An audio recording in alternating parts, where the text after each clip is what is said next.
Comme j'ai expliqué lors de mon homélie pendant les messes ici, dans cette paroisse, en fin de semaine, mais je vais répéter cette histoire pour ceux qui ne l'ont pas entendue. L'idée, la genèse de cette retraite paroissiale, ça a eu lieu quand j'ai autrefois gardé un blog régulièrement. J'étais le premier prêtre au Canada à avoir un site web personnel avec un blog. Et grâce à ça, j'ai eu la possibilité de rencontrer du monde un peu partout, des autres blogueurs. Et il y a une jeune madame qui voulait devenir catholique. Elle était d'une autre religion et elle découvrait la foi catholique. Et puis, bien sûr, pour elle, elle partait de zéro. C'était à partir de rien. Elle n'avait rien reçu dans sa famille, ni à l'école. Mais elle découvrait ça, elle trouvait ça très intéressant. En même temps, il trouvait que la foi catholique était un peu compliquée. Puis il voulait savoir, est-ce qu'il y a une manière simple de ramasser tout ça dans juste quelques phrases ou comme dans un poster? La réponse, c'est non. La foi catholique, c'est très complet et donc il y a beaucoup de stock, c'est évident. Mais il ne faut pas se décourager. Alors, l'analogie que j'ai donnée, c'est l'analogie d'une casse-tête. Alors, qui ici a déjà fait un casse-tête? OK, quelques-uns. Alors, on sait comment on le fait, n'est-ce pas? On ouvre la boîte, on met les morceaux sur la table, on les tourne pour voir le côté avec l'image. Comme je dis, on pouvait en théorie essayer de faire un casse-tête sans le côté avec l'image, mais ça serait beaucoup plus dur et beaucoup moins intéressant, parce que c'est l'image qu'on cherche. La beauté d'un casse-tête, c'est à partir des morceaux qui sont juste des éléments de couleur, il y a une image au complet qui se présente tranquillement avec le développement de la casse-tête. Ici, c'est un casse-tête de 1000 morceaux que j'ai acheté après mon arrivée au diocèse. Vous voyez les couleurs, le train, je sais que les chemins de fer étaient importants dans le développement, l'eau. Je pensais que c'est une belle image, ça montre le nord de l'Ontario. C'est juste 1000 morceaux. Il y a des casse-têtes avec beaucoup plus. Peu importe si c'est 100 morceaux, 1000 morceaux, 10 000 morceaux, on fait un casse-tête de la même manière. On cherche toujours quelques morceaux importants, les coins, les morceaux qui aident à faire le tour de la casse-tête, qui l'encadrent. Après avoir fait ça, on cherche les morceaux qui se ressemblent, avec des couleurs, des patterns qui se ressemblent, puis on commence à les mettre. Bien sûr, si c'est un casse-tête de 5000 morceaux, ça va lentement au début. Il faut essayer différents morceaux, est-ce que celui-ci, celui-là, etc. Ça peut être très lent. Mais avec le temps, on peut accélérer. Et une fois, même s'il y a 10 000 morceaux, s'il y a juste 5 qui restent, c'est très facile à trouver la bonne place pour les 5 qui restent. La foi catholique, explorer la foi catholique, c'est comme ça. C'est la casse-tête religieuse de 5 000, 10 000 morceaux. Il y a beaucoup de morceaux, c'est évident. Parce que c'est une religion c'est très ancienne et on a exploré beaucoup de questions à travers les siècles. Mais il ne faut pas se décourager parce que même avec tous ces morceaux, c'est toujours la même manière dont on procède. Il y a des questions de base qui forment, donnent les côtés, donnent les quatre coins. Quand on comprend les réponses à ces questions de base, le reste, on peut le remplir. Alors, voilà les 4 soirées que nous allons partager. 4 soirées, 4 questions de base que moi, je crois, existent dans le cœur de chaque être humain. Je ne sais pas si vous avez déjà entendu des gens dire « Ah, les religions, toutes les religions disent la même chose. » Ce n'est pas vrai. On peut valider ça en allant sur Internet, on peut chercher dans Wikipédia. On découvre assez vite que les différentes religions ne disent pas toutes la même chose. Quand même, il y a des ressemblances. Moi, je crois, les ressemblances, ça arrive parce que même s'il donne des réponses différentes, les questions sont pareilles. Bien sûr, on peut ne pas poser toutes les questions. Un athée, la première question que nous allons explorer ce soir, mais voilà les 4 que nous allons explorer. Qui est Dieu? Ça, c'est pour ce soir. Si Dieu est bon, pourquoi le mal existe-t-il dans le monde? Ça, c'est pour demain. Grosse question, ça. Très importante. Troisième question. Si Dieu est bon, mais le mal existe, qu'est-ce qu'il est en train de faire? Comment Dieu réagit-il à ça? Et dernièrement, si Dieu est bon, mais le mal existe et Dieu agit, est en train de faire quelque chose, comment est-ce que moi, je peux faire partie du plan et du programme de Dieu?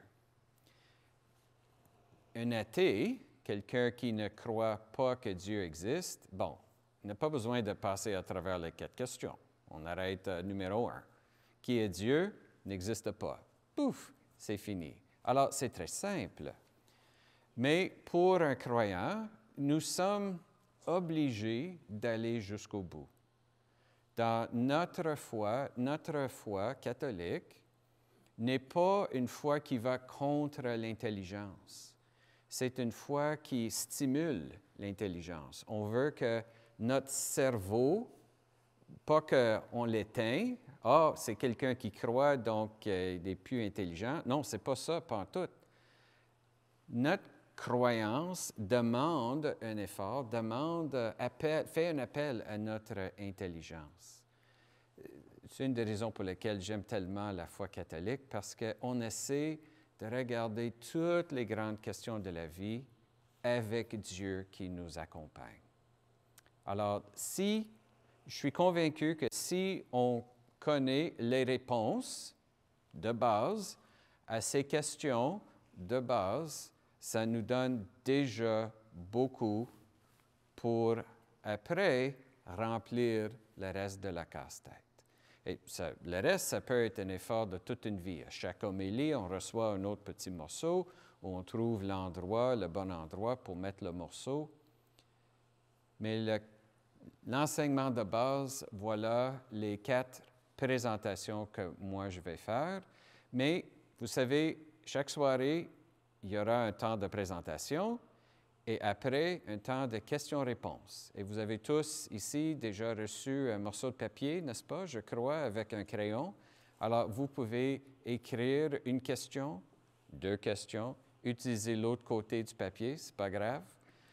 Si vous avez des questions liées à la présentation de ce soir ou peut-être complètement autre chose.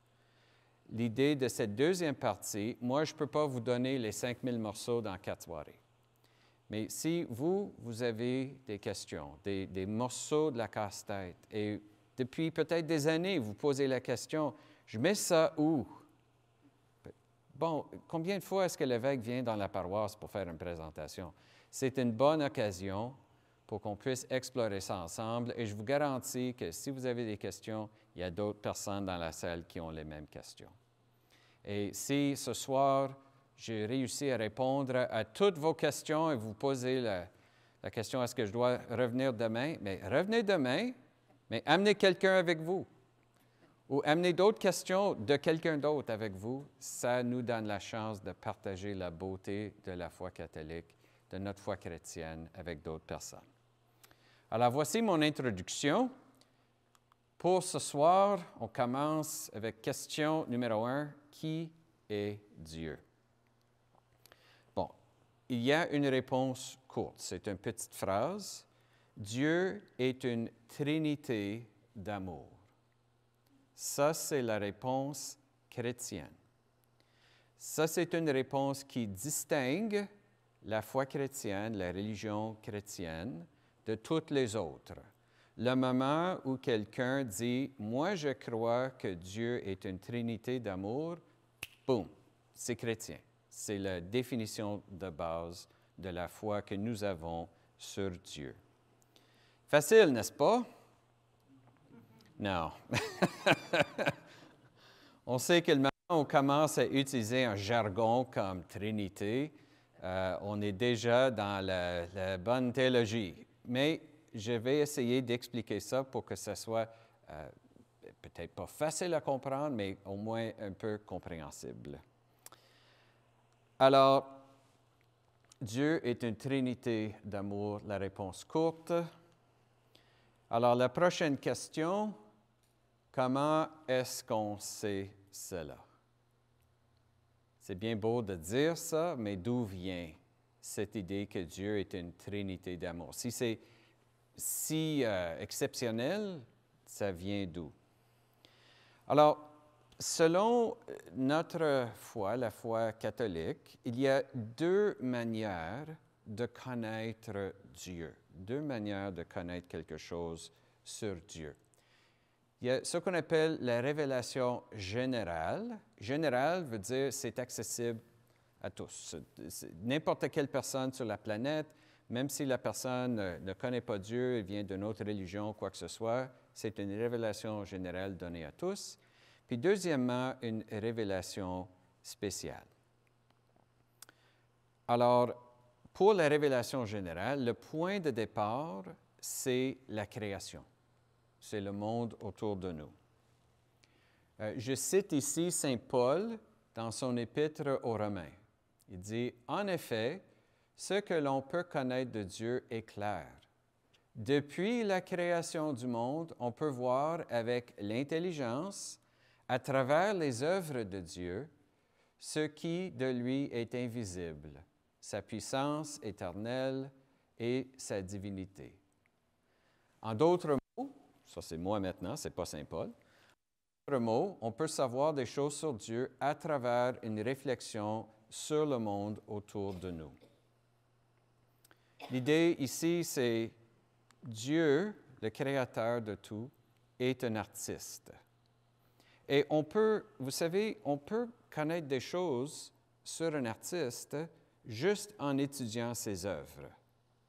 N'est-ce pas? On peut, par exemple, si on visite un musée, on peut voir la différence entre les tableaux, les peintures faites par différents artistes. Et même à l'intérieur de l'œuvre d'un seul artiste, souvent on peut identifier, bien, tel artiste vient de cette école d'art de la France versus une école d'art de la Renaissance en Italie, où on peut même identifier par la peinture utilisée, par la manière de dessiner le tableau, même juste par les thèmes, oh, cet artiste a vécu à telle époque, ou même des époques dans sa vie à lui. On peut voir, par exemple, Picasso a passé par des périodes. Il y a période bleue où tous ces tableaux avaient une teinte bleue, etc. Donc, on peut découvrir des choses sur l'artiste juste en étudiant les œuvres.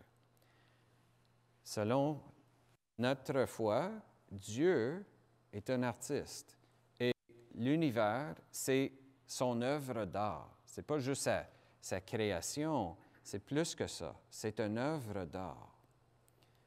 En étudiant cette œuvre, la beauté de la création, le fait que la création est quand même, on est capable de l'étudier avec des modes scientifiques en utilisant notre raison, ça implique déjà qu'il y a un être raisonnable derrière tout ça. Donc, le fait qu'il y a beaucoup de différentes religions dans le monde, pour un chrétien, ce n'est pas surprenant parce que Dieu nous parle déjà par la création. Combien d'entre nous, on est peut-être allé pour une marche dans le bois ou on est monté sur une montagne puis on a vu la vue d'ensemble du haut de la montagne, puis on s'est dit « Wow, c'est tellement beau! » Puis il y a quelque chose en nous qui dit « Merci Seigneur, merci Dieu. » C'est comme, il y a un stimulus à l'intérieur qui dit « C'est tellement beau, Dieu existe. » Et c'est une expérience universelle ou quasiment universelle. Les gens, à travers les siècles, dans toutes les cultures, ont eu une même expérience. C'est une des raisons pour lesquelles la foi en Dieu, cette croyance, est assez naturelle. Le plus que le monde devient artificiel, le plus qu'on voit que cette croyance diminue. Mais pour ceux qui vivent proche de la nature, une croyance dans le spirituel est aussi très naturelle. Et pour nous, comme catholiques, on respecte ça. On respecte ça, on voit dans ça des gens qui découvrent l'artiste derrière l'œuvre d'art. Mais quand on pense à une œuvre d'art, j'ai donné l'exemple des tableaux peinturés par quelqu'un. Il y a aussi la possibilité, ici j'ai une image d'un statue. Alors, une œuvre d'art, il y a des œuvres d'art matérielles comme ça, où l'artiste crée la statue, mais une fois que l'œuvre est faite, l'œuvre a une existence qui lui est propre, qui est séparée de l'artiste. Picasso, que j'ai mentionné, il est mort. Mais son œuvre demeure parce que c'est séparé de lui, c'est indépendant de lui. Mais il y a une autre forme, un autre type d'œuvre d'art qui n'est pas une œuvre matérielle comme ça, mais c'est plus une performance. On a entendu des gens chanter juste avant qu'on commence notre soirée. Ici, j'ai mis l'image de quelqu'un qui fait la danse, le ballet. Vous savez, ça c'est une autre forme d'œuvre d'art. C'est aussi une œuvre d'art, mais complètement différente parce que l'œuvre n'est pas indépendante de l'artiste. Pour une statue, un tableau, si l'artiste cesse, meurt par exemple, ou décide de ne plus faire de tableau ou de statue, bien, les œuvres déjà, qui ont été créées déjà, ça demeure. Mais pour quelqu'un qui chante, qu'est-ce qui arrive avec la chanson au moment que la personne cesse de chanter? Vous voyez, le chant, la musique s'arrête tout de suite. Parce que la musique, l'œuvre, dépend de l'artiste continuellement. Le moment où la personne qui danse cesse de danser, il n'y a plus de danse. Ça arrête. Ça peut recommencer, mais la danse même s'arrête.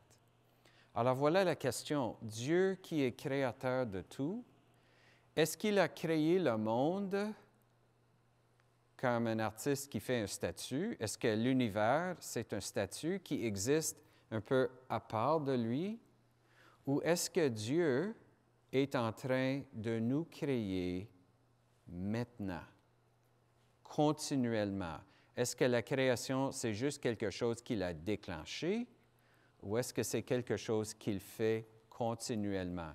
Et selon la foi chrétienne, c'est la deuxième.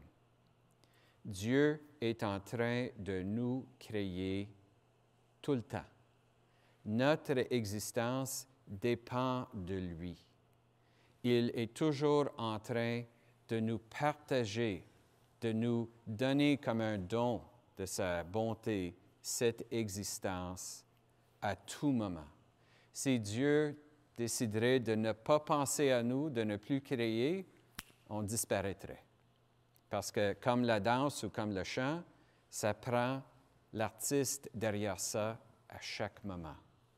Ça veut dire que quand la personne va et regarde de la montagne, la beauté de la nature et dit « Wow, Dieu existe », c'est intéressant comme prise de conscience parce que ce n'est pas « Oh, Dieu existait autrefois pour créer le monde ». Non, Dieu existe maintenant. Il y a déjà derrière ça cette prise de conscience que Dieu est proche. Et pour nous, comme chrétiens, ça c'est très, très important.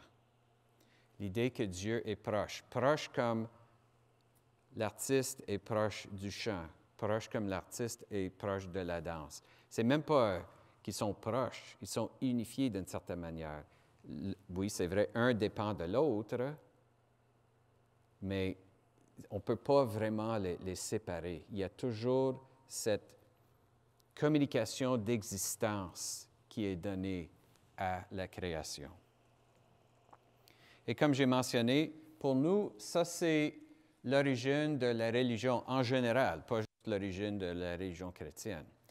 Je cite ici un texte de Vatican II, Vatican II, c'était un grand concile dans l'histoire de l'Église. Ça a eu lieu entre 1962 et 1965. Et le concile a fait toutes sortes de déclarations sur différents éléments de la vie moderne. Bien sûr, au 20e siècle, avec le développement des moyens de transport, il y avait beaucoup plus de contacts entre les personnes de différentes religions. Comme même ici à Sudbury, il y a une époque où c'était pas mal catholique, peut-être des protestants, mais on a maintenant des mosquées, il y a un temple hindou, il y a toutes sortes de groupes, un temple sikh, etc. Avec le développement des moyens de transport, il y a beaucoup plus de contacts. Et dans l'Église, dans les années 60, ils se sont posé la question. Bien sûr, l'Église catholique était déjà allée à travers le monde, mais comment expliquer toutes ces religions aux catholiques? Puis voilà un élément de la réponse. C'est juste une phrase, mais le Concile a dit, depuis les temps les plus reculés jusqu'à aujourd'hui, on trouve dans les différents peuples une certaine perception de cette force cachée qui est présente au cours des choses et aux événements de la vie humaine, parfois même une reconnaissance de la divinité suprême ou même d'un Père. Cette perception et cette reconnaissance pénètrent leur vie d'un profond sens religieux. Vous voyez, c'est une analyse de toutes les religions avec beaucoup de respect et voit dans ça ce mouvement intérieur vers Dieu par les différentes religions. Et ça dit que ça remonte des temps les plus reculés. Ça, c'est une grotte qui se trouve en Irak. Des archéologues sont allés fouiller dans la grotte, puis ils ont trouvé, c'est la grotte de Shanidar, il y a des signes dans cette grotte, des rituels d'enterrement. Et ça date depuis 70 000 années. Ça remonte assez loin. Les gens enterraient leurs morts, même mettaient des fleurs. Donc, il y a des signes de rituels d'enterrement. Pas juste... les animaux, habituellement, ils laissent les animaux là. C'est le cycle de la nature. Mais ici, on a un indice que ces êtres humains, il y a 70 000 années, eux autres avaient un respect pour la mort, un sens qui a peut-être quelque chose au-delà de la mort. Déjà, un signe de la religion. Donc, à travers cette réflexion sur la création, la réflexion intellectuelle avec les philosophes de toutes les cultures des siècles et des siècles, il y a certaines vérités qu'on peut connaître sur Dieu à travers ses œuvres. Les philosophes ont identifié un certain nombre et l'Église a repris ça et dit celui-ci, ça c'est une seule phrase, imagine ça. Parfois j'essaie de le dire sans prendre mon souffle, mais c'était impossible. La Sainte Église catholique apostolique romaine croit et confesse qu'il y a un seul Dieu, vrai et vivant, Créateur et Seigneur du ciel et de la terre, tout-puissant, éternel, immense, incompréhensible, infini en intelligence et en volonté et en toute perfection, qui, étant une substance spirituelle unique, absolument simple et immuable, doit être proclamé comme réellement et par essence distinct du monde, très heureux en soi et de soi et indiciblement, ça c'est un mot que je n'utilise pas souvent, indiciblement élevé au-dessus de tout ce qui est et peut se concevoir en dehors de lui. Bon, il faut dire, ramasser 2000 ans de philosophie en une seule phrase, il faut le faire, puis ils ont réussi à mettre pas mal de stock dans cette phrase. Mais l'idée, ce sont des choses, quand on fait l'étude de différentes religions, il y a des choses, les religions, ils ne disent pas tous la même chose, mais il y a des choses qui se ressemblent parce qu'on parle de la même source, la création autour de nous. Et donc, il y a des choses qu'on peut connaître sur Dieu grâce à ça. Ça, c'est la révélation générale, et voici le sommet de ce qu'on peut savoir sur Dieu à partir de la révélation générale. C'est sublime, c'est très développé, c'est intelligent. Ça ne motive pas nécessairement tout le monde. OK? Et voilà pourquoi on a aussi la révélation spéciale.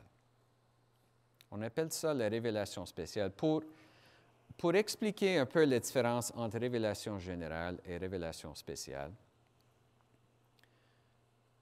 je reviens à l'exemple de l'artiste. On peut savoir beaucoup de choses sur un artiste en étudiant ses œuvres. Mais il y a beaucoup de choses que peut-être on ne pouvait pas connaître. Les noms de ses enfants. Avec qui est-il tombé en amour pour la première fois? C'est quoi sa date de naissance? C'est quoi son dessert favori? Est-ce que c'est du cheesecake ou Jell-O? Peut-être il y a des indications dans ses œuvres d'art. S'il y a toujours un petit bol de Jell-O dans ses œuvres, peut-être ça va nous indiquer qu'il aime le Jell-O. Mais la meilleure manière de connaître ces détails, c'est de simplement s'asseoir avec l'artiste puis poser des questions, avoir une conversation. La révélation n'est pas, c'est un terme technique dans la religion, mais finalement, ça veut dire simplement connaître des choses sur l'autre parce que l'autre les partage. Alors, chaque fois qu'on se rencontre ici dans un brunch à l'église, puis on jase avec quelqu'un, il y a une révélation mutuelle qui se fait. Et on peut apprendre beaucoup plus de quelqu'un par un échange de 5 minutes qu'on peut apprendre juste en regardant des photos de lui. Révélation spéciale. La révélation générale, la grande phrase, ça nous dit beaucoup. Mais la révélation spéciale, ça va encore plus loin parce que ça nous révèle le cœur de Dieu. Ça nous révèle sa vie intime à l'intérieur de lui. Alors, pour nous, les chrétiens, on croit qu'il y a deux choses qu'on ne peut pas connaître juste à travers ses œuvres, mais qui sont essentielles pour vraiment connaître Dieu. Le christianisme professe deux vérités spéciales sur Dieu. La première, c'est « Dieu est amour ». Cette phrase, « Dieu est amour ». Je sais que pour les gens qui sont plus familiers avec la foi chrétienne, ça va un peu de soi. On a les jeunes à l'école, ils apprennent que Dieu nous aime, par exemple. Mais vous savez, quand on regarde l'histoire des religions, ce n'était pas universel. Ce n'est même pas universel aujourd'hui. Ça, c'est vraiment quelque chose de spécifique au christianisme. Je vais expliquer ça davantage. Mais la deuxième vérité spéciale, c'est au nom du Père et du Fils et du Saint-Esprit, la Trinité. Le fait que Dieu est un seul Dieu en trois personnes, ce n'est pas évident à comprendre. Beaucoup de gens se posent la question, mais ça veut dire quoi? Un seul Dieu en trois personnes. Ça veut dire qu'il y a trois dieux? Non, il n'y a pas trois dieux, il y a un seul Dieu. Mais en trois personnes, comment ça se fait? Alors, il y a beaucoup de gens qui pensent que la Trinité veut dire que les chrétiens ne savent pas compter. OK? Non, ce n'est pas ça. Ça existe pour une raison importante. Et ces deux vérités, que Dieu est amour, que Dieu est une Trinité, se croisent, se soutiennent mutuellement. Si on croit à un, on croit automatiquement à l'autre, même si on ne le sait pas, si ce n'est pas évident tout de suite, mais les deux sont nécessaires pour se supporter, se soutenir mutuellement. Alors, et c'est ça qui fait que la religion chrétienne, et je ne parle pas juste des catholiques, des protestants, des orthodoxes, c'est ça qui fait que la religion chrétienne est différente des autres. Ça, c'est la différence spécifique. Jusqu'ici, j'ai parlé de beaucoup des ressemblances, mais voici des différences. Alors, on va commencer par la deuxième phrase. La Trinité. Pourquoi la Trinité est-elle importante? Alors, je vais utiliser pour vous une analogie. Les gens qui me connaissent savent que j'aime utiliser des images, des analogies. Alors, c'est l'analogie d'un lecteur de musique. Parfois aussi appelé un joueur de musique, mais c'est pas moi qui joue, c'est la machine. OK, alors ici, j'ai un petit lecteur de musique, installé de la musique là-dedans.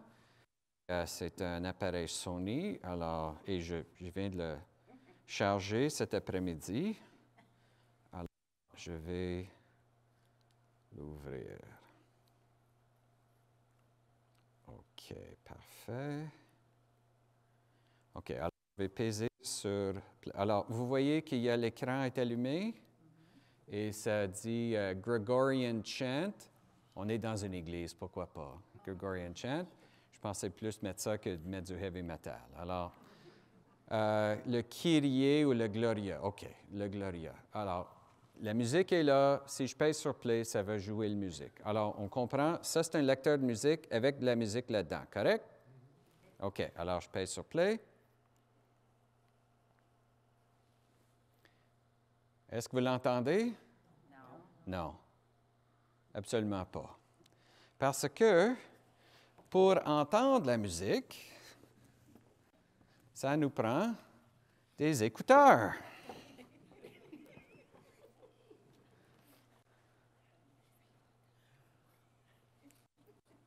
Alors, je vais essayer de... Non, c'est correct. OK. Combien d'oreilles?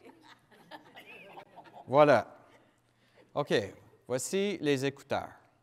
Alors, vous savez, le lecteur de musique, ça fonctionne en soi. C'est un lecteur, on voit qu'il y a de la musique qui peut jouer, etc.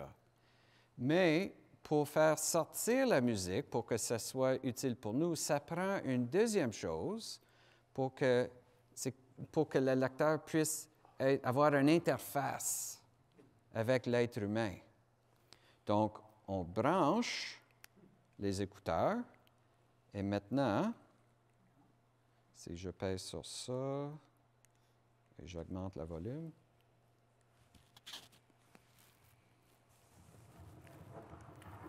oups, pardon.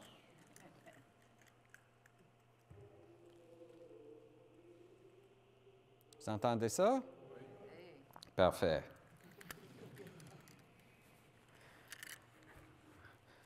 Alors, vous me croyez maintenant qu'il y a de la musique dans le lecteur? OK. Le lecteur de musique, ça représente Dieu le Père. Dans notre foi sur la Trinité, le Père, parmi les trois personnes, on appelle le source, la seule source de la Trinité. Et même dans le Credo, on croit en Dieu, le Père Tout-Puissant, créateur du ciel et de la terre. Donc, il est la source de tout. Comme le lecteur, c'est la source de la musique. Mais, comme on a vu avec la grande phrase, là, Dieu est incompréhensible au-delà de tout. S'il veut être proche de nous, il faut qu'il s'exprime d'une certaine manière pour être proche de nous. Cette deuxième personne, qui est cette expression de Dieu le Père, en dehors de lui-même, ça c'est le Fils. Alors les écouteurs, ça c'est le Fils de Dieu. Ça c'est Jésus.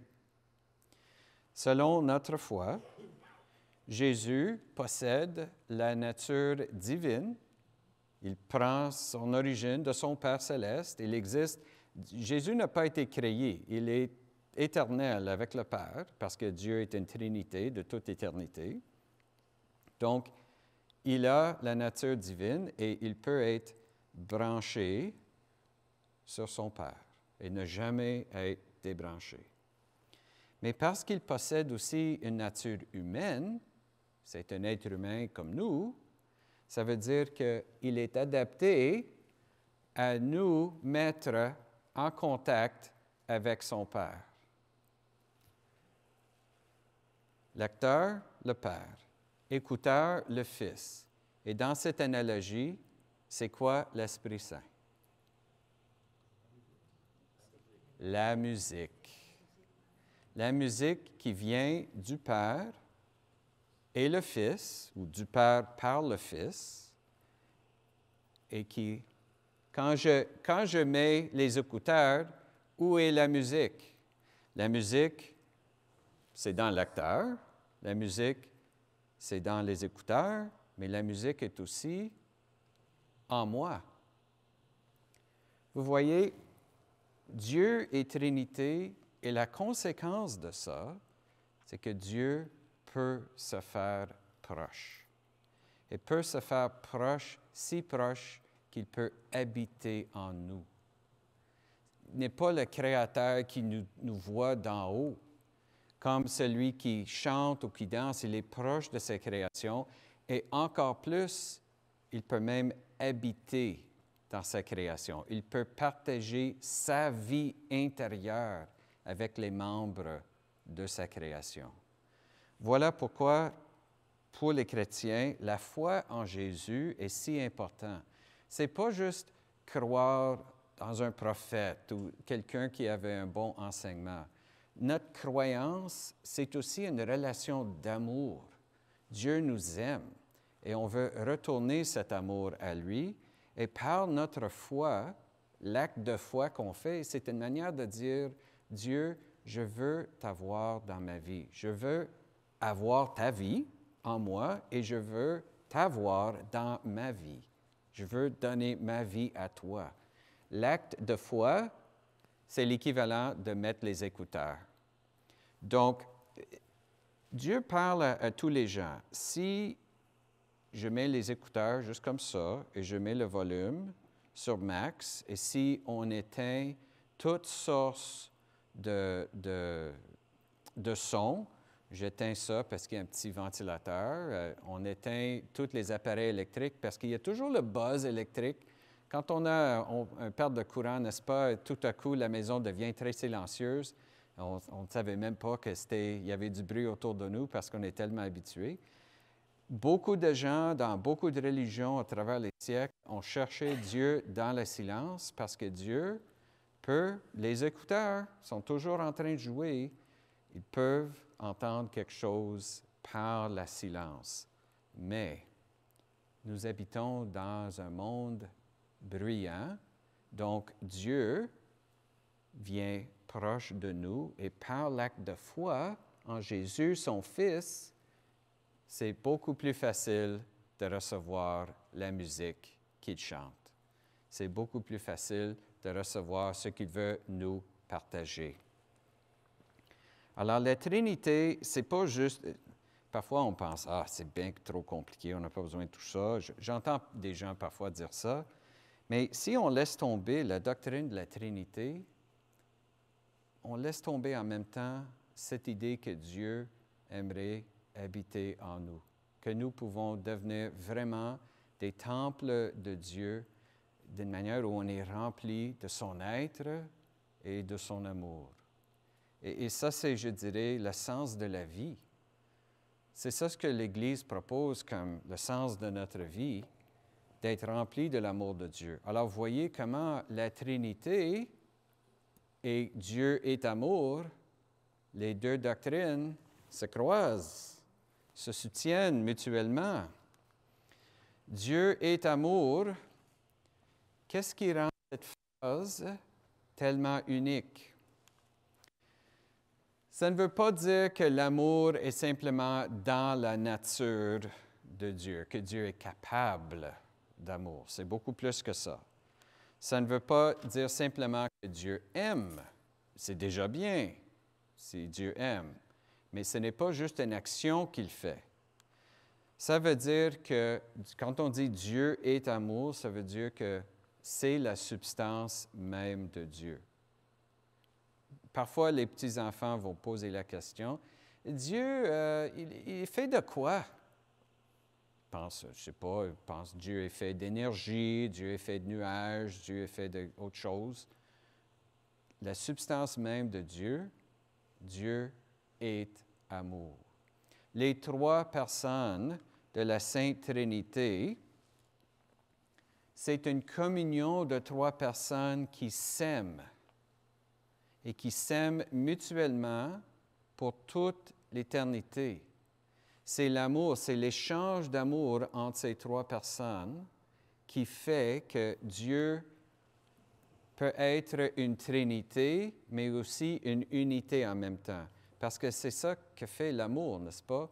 Quand les personnes s'aiment, il y a une unité entre ces gens. Et si cet amour est parfait, l'unité est parfaite. Saint Augustin a parlé de ça en disant que le Père est celui qui aime, le Fils est le bien-aimé, et l'Esprit Saint, c'est l'amour qui est échangé entre les deux. Donc, c'est vraiment la substance à partir de toute éternité qui fait que dans ce Dieu qui est amour, il y a trois qui sortent, mais les trois ne deviennent pas trois dieux séparés parce que le même amour fait qu'ils sont ramassés dans une unité.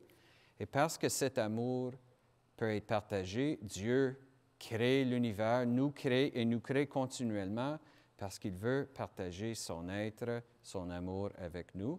Et nous sommes appelés à répondre à ça. J'aimerais vous partager une image qui nous montre cette dynamique davantage. C'est une icône. Ça, c'est une icône russe assez connue qui s'appelle l'icône de Roublev. L'artiste qui l'a fait s'appelait Roublev. C'est une icône de la Trinité. L'inspiration de cette icône, c'est un passage dans le premier livre de la Bible, la Genèse, chapitre 18. C'est l'épisode où Abraham, qui est notre ancêtre dans la foi, son père était fabriqué des idoles. Mais Abraham, c'est lui qui a eu cette foi dans le seul Dieu unique. Il est campé quelque part, puis Dieu vient à sa rencontre, mais sous la forme de trois personnes. Donc, dans la foi chrétienne, on a toujours vu ça comme une première indication de la Trinité, même dans l'Ancien Testament, même à l'origine de la foi en Dieu. Alors, au chêne de Mambré, le Seigneur apparut à Abraham. Il leva les yeux et il vit trois hommes qui se tenaient debout près de lui. Dès qu'il les vit, il se prosterna jusqu'à terre et dit, « Mon Seigneur, si j'ai pu trouver grâce à tes yeux, ne passe pas sans t'arrêter près de ton serviteur. » Pourquoi est-ce qu'on voit dans ça une indication de la Trinité?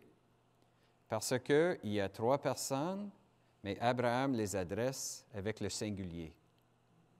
Il ne dit pas « vous », il dit « toi ». Il ne dit pas « mes seigneurs », il dit « mon Seigneur ». Il voit dans les trois quand même une unité. Alors, qu'est-ce qu'Abraham fait?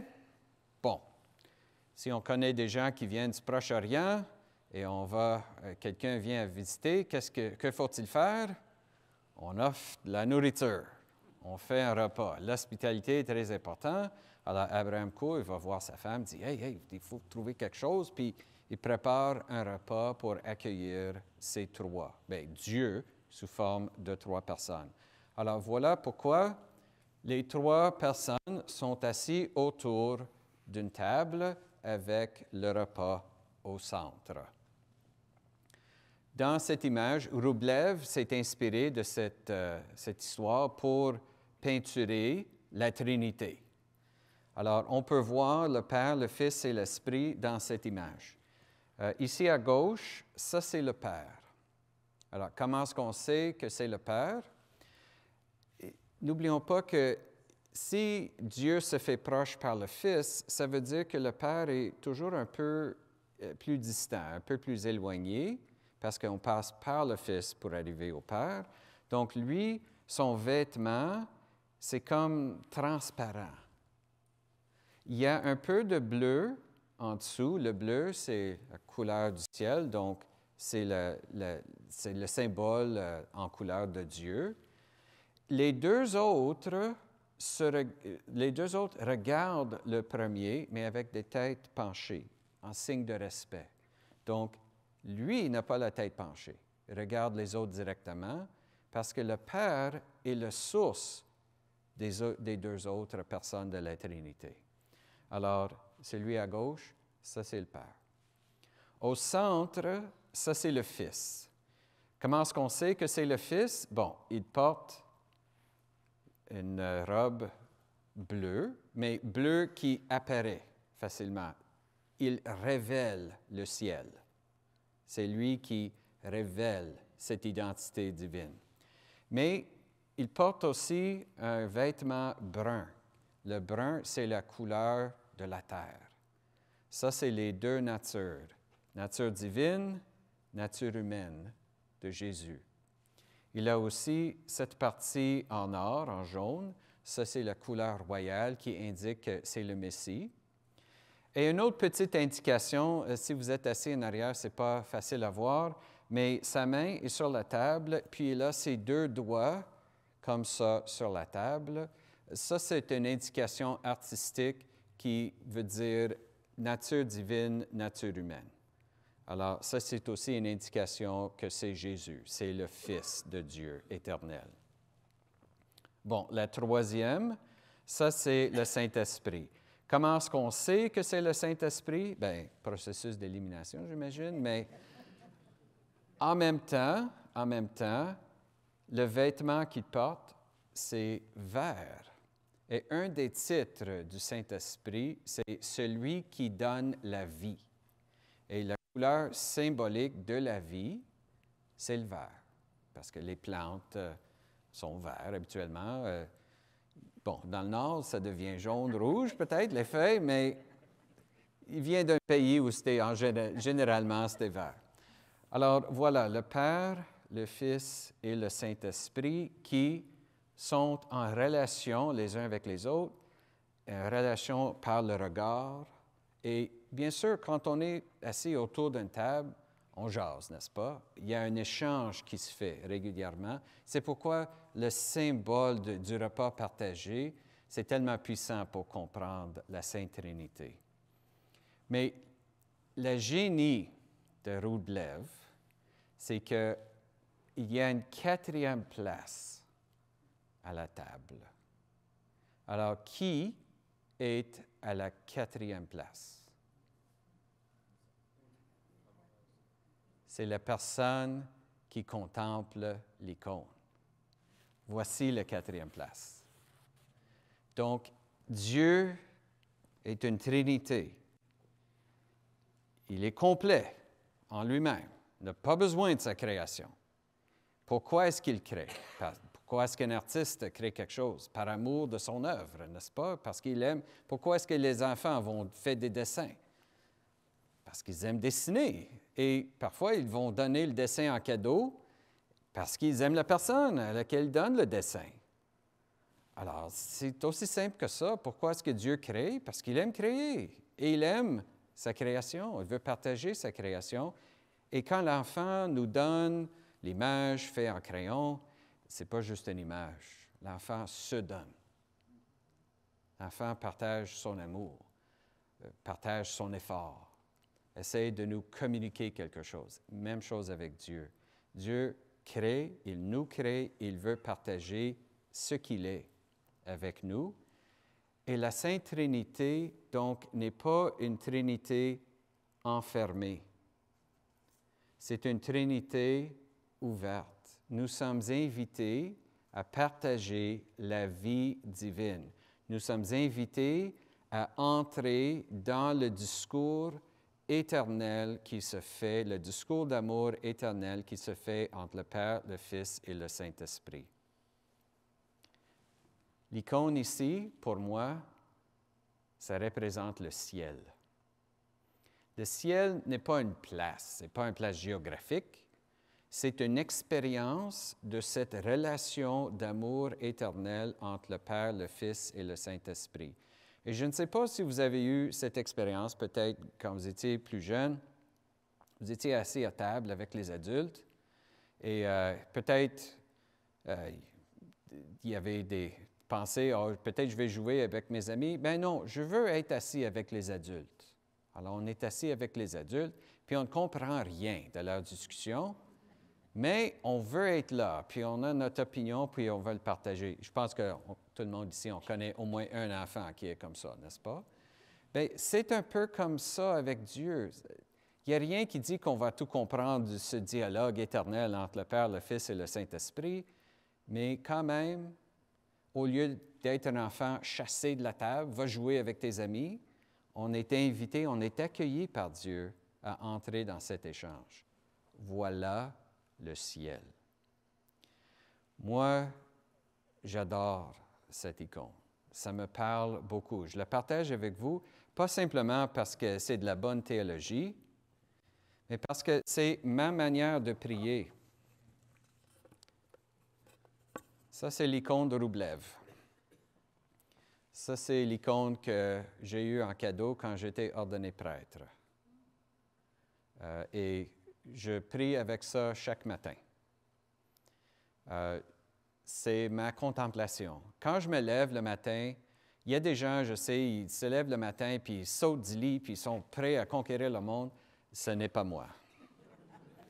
J'ai besoin pour mon cerveau un peu de démarrer comme un ordinateur. Ça prend du temps avant que ça fonctionne. Mais je m'assois avec une tasse de café devant mon icône. Je prends un café avec Dieu. Je m'assois à table avec lui, devant lui, dans cette icône. Puis j'essaie de m'imaginer dans ce dialogue. Je partage mon cœur et j'essaie d'être à l'écoute de cette musique, de cet échange éternel qui se passe. Parce que si Dieu vraiment s'il m'habite, comme on dit, dans notre foi, c'est possible d'avoir au moins un écho de cet échange. Alors, ça, c'est ma prière le matin. Et quand je voyage, bon, bien sûr, apporter ça quand on voyage, ce n'est pas toujours évident, mais quand j'étais ordonné prêtre, j'ai eu ça en cadeau, mais j'ai aussi une tradition de faire imprimer des petites cartes de prière quand le prêtre est ordonné. Alors, moi, j'ai imprimé des petites cartes de prière pour mon ordination. C'est l'icône de Wrublev. Alors, ça, c'est mon petit livret de prière que j'utilise pour ma prière du matin. Et il y a une petite pochette. Alors, je l'amène avec moi quand je voyage. Parce que pour moi, la prière, vous pouvez avoir une autre approche. Je ne veux pas dire que mon approche, c'est l'approche nécessairement à suivre, mais je veux aller au ciel, mais je ne veux pas attendre que je meure pour aller au ciel. Si Dieu vraiment peut partager sa vie avec nous dès maintenant, dans cette paroisse, on a eu des baptêmes en fin de semaine. C'est le début de cette vie divine à l'intérieur et ça commence avec des enfants. Le reste, c'est juste d'apprendre à écouter cet échange qui existe déjà et de partager notre vécu avec Dieu. Vous voyez comment, pour la foi chrétienne, on est très ouvert à la beauté des différentes religions. On n'a pas une approche enfermée. Mais en même temps, on croit qu'en Jésus, Dieu se fait proche de nous et nous donne la possibilité, pas juste de recevoir son enseignement, mais de recevoir tout son être et de le partager dès maintenant sur terre, d'avoir cet avant-goût du ciel. C'est tellement beau. Et voilà pourquoi on a ce désir de partager ça avec nos voisins, pas parce qu'on veut imposer notre foi, mais parce qu'on a quelque chose de beau à partager avec les autres gens qu'on aime. L'amour, par nature, veut se répandre. L'amour enfermé, est-ce que c'est vraiment de l'amour? Alors, c'est pourquoi l'Église est de nature missionnaire. C'est pourquoi on veut chercher à partager ça. C'est pourquoi les éléments de la beauté sont tellement importants pour notre foi. Et ça nous donne le sens un sens à notre vie. Le pourquoi de la vie, c'est quoi le pourquoi de la vie? De connaître Dieu, d'avoir une relation avec lui, avec Dieu, d'être rempli de son esprit. Pas juste une relation à distance, mais vraiment être rempli de sa présence, afin de partager la vie divine. On est rempli de l'Esprit Saint pour partager la vie divine. Depuis maintenant, qui donne un sens à notre vie avec joie, et en continuant jusqu'à la vie éternelle, en communion parfaite avec Dieu. La 4e place à la table. On ne devient pas Dieu, mais on a cette possibilité de partager sa vie jusqu'à la vie éternelle. Ça, c'est la promesse de la foi chrétienne. Ça, c'est pourquoi Jésus est venu parmi nous. Ça, c'est pourquoi on fait des enseignements le dimanche soir à Saint-Marguerite-du-Vil. C'est pourquoi on est fiers de notre foi. Pas avec un orgueil, mais la fierté de savoir qu'on a reçu quelque chose de bon et de beau. Alors, bien sûr, ça pose une autre question. Et je me souviens, quelqu'un m'a dit, « Oh, mon Seigneur, c'est tellement beau, c'est tellement beau. » Mais la difficulté, c'est on sait en même temps que le mal existe.